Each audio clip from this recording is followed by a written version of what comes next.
Este es el ejemplo donde vamos a observar qué sucede con el hueco de los dos elementos que se repiten como factor en el numerador y en el denominador. Entonces, antes que nada hay que factorizar en el numerador y factorizar en el denominador. Entonces, fíjense bien, vamos a utilizar este método que puede ser otro. En este caso, pues para los que lo conozcan es el método de las tijeras, que ya lo tienen ahí en su material. Tenemos que buscar los factores de dos elementos, por un lado del término cuadrático y por el otro del término independiente. Entonces el término cuadrático es 3x al cuadrado, lo podemos presentar como 3x por x, eso por un lado.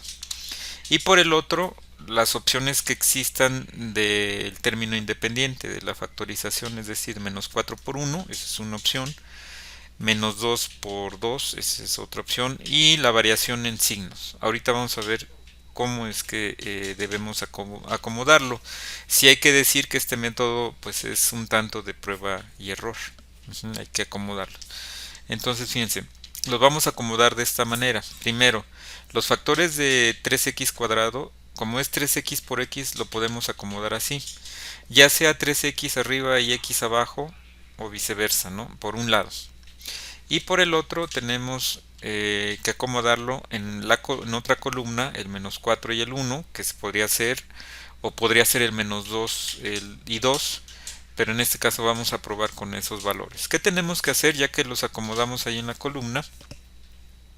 Hacer una multiplicación cruzada, es decir, 3x por 1, ponemos el signo de igual y lo desarrollamos. 3x por 1 es 3x. Y por otro lado, el cruzado, que es x por menos 4, que nos da menos 4x. ¿Qué vamos a hacer? Vamos a poner una línea, ¿sí?, para sumar lo que acabamos de hacer cruzado, el producto que acabamos de realizar cruzado. Entonces menos 4x más 3x, que es lo que estamos sumando, nos da menos x. Ahora, ese menos x debe de ser igual a el término lineal. En este caso, en el numerador y en el término lineal es x. Entonces no nos sirve mucho ese acomodo porque debería ser menos x. Entonces, ¿qué tenemos que hacer? Pues otra prueba, ¿no? Entonces quedaría, si no funcionó el menos 4 arriba y el 1 abajo, vamos a cambiarlo como 4 positivo y menos 1 negativo. Esa es otra opción. Si volvemos a hacer lo mismo, queda 3x por menos 1, eso lo vamos a hacer siempre cruzado, me da menos 3x, x por 4 me da 4x, pongo la línea y sumo. ¿Y qué queda? 4 menos 3x es igual a x. Ahora sí, ya nos salió ese valor del término lineal. En cuanto pase eso, vamos a hacer otro acomodo. Pudimos empezar con menos 2 y 2 o invertido, pero en este caso pues funcionó para este acomodo, y una vez que suceda el caso de que sí nos dé como resultado el término lineal, pues vamos a hacer esto. Ahora por renglón vamos a poner 3x más 4, que es el primer renglón, fíjense, 3x y 4, con su signo, o sea, si es positivo, y x y menos 1. Y ese va a ser la descomposición factorizada de ese primer polinomio que está arriba. Por eso les decía que es muy importante factorizar, que sería 3x más 4 por x menos 1. Eso quedaría en el numerador. ¿Sí? ¿Qué tenemos que hacer? Pues lo mismo para el denominador. Entonces se hace el mismo procedimiento. Vamos a factorizar ahora 2x al cuadrado menos 7x más 5. Tenemos que buscar los factores de 2x al cuadrado, que sería 2x por x. También podríamos incluso incluir el menos 2x por menos x, que es un menos por menos da positivo, ¿no? Es un número positivo.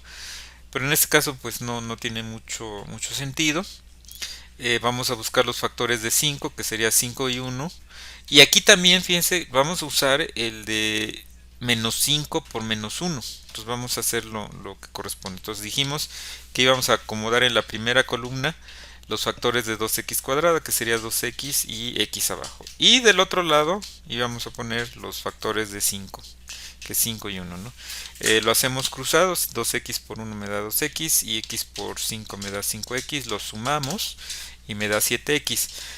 Se parece un poquito al término lineal. En este caso podríamos pensar que es menos, que está bien, pero realmente este es positivo y este es negativo, entonces no nos funciona para ese caso. Entonces, pues pensándole ahí a cómo acomodarlo, pues tendríamos que mejor poner el otro que les decía, un factor de 5 es también el menos 5 por menos 1, menos por menos me da más. Y entonces vamos a ver si funciona. 2x por menos 1 me da menos 2x y x por menos 5 me da menos 5x. Sumamos y ahora sí me da menos 7. Entonces digamos que el bueno es este. ¿Cómo tenemos que acomodarlo? Pues por renglones, es decir, 2x menos 5 por un lado y x menos 1 por otro. Entonces 2x menos 5 por x menos 1. Ese sería la otra factorización del denominador. Ajá. Bueno, acá era el que les decía que me faltó. Aparece hasta el final, menos 5 por menos 1.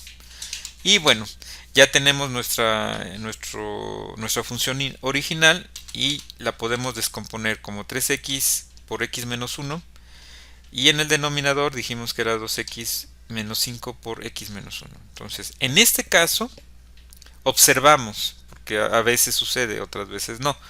Pero lo que queremos es tener la certeza de qué debemos hacer o en qué debemos pensar cuando sale un factor repetido. Bueno, cuando sucede que en el numerador y en el denominador sí hay un factor repetido, la consecuencia es que va a existir un hueco, ¿sí?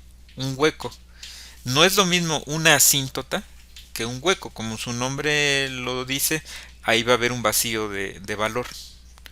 Para cuando x valga 1, como lo vamos a ver gráficamente, va a haber un hueco. No va a haber, no es que por ahí pase una asíntota, sino va a haber un hueco. Sí es que se repitió un factor. Si en el numerador hay el mismo factor que en el denominador, solamente y exclusivamente vamos a pensar en el hueco cuando suceda esto. Por otro lado, ya habíamos visto, de acuerdo a los teoremas de los tres casos de la posibilidad de las asíntotas horizontales, que en caso de que el grado sea el mismo, es decir, en este caso el grado del polinomio del numerador es el mismo que el grado del polinomio del denominador, como son lo mismo, podemos asegurar que se va a cumplir alguno de los casos, que el caso en el que va a haber una asíntota horizontal con y igual a 3 medios, es decir, el coeficiente del polinomio de arriba y el coeficiente del polinomio de abajo. Entonces va a haber una asíntota horizontal. Eso también hay que tenerlo en cuenta.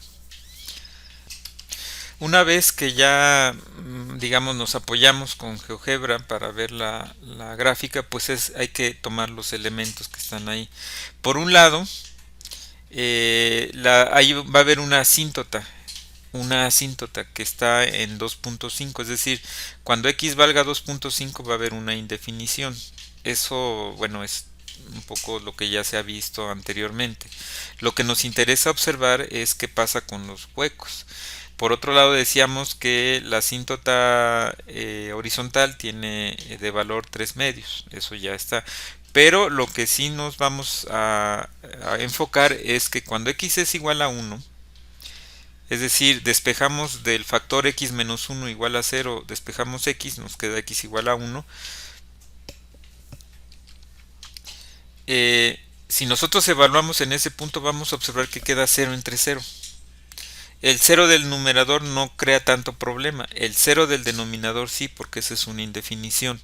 Pero ojo, no quiere decir que aquí exista una asíntota. Lo que quiere decir es que hay un hueco, dado que se repitió el factor. Entonces aquí lo que queremos es que cada vez que ustedes observen que exista una repetición de factores tanto en numerador como en denominador, va a existir no una asíntota, sino un hueco. De eso se trata este ejemplo.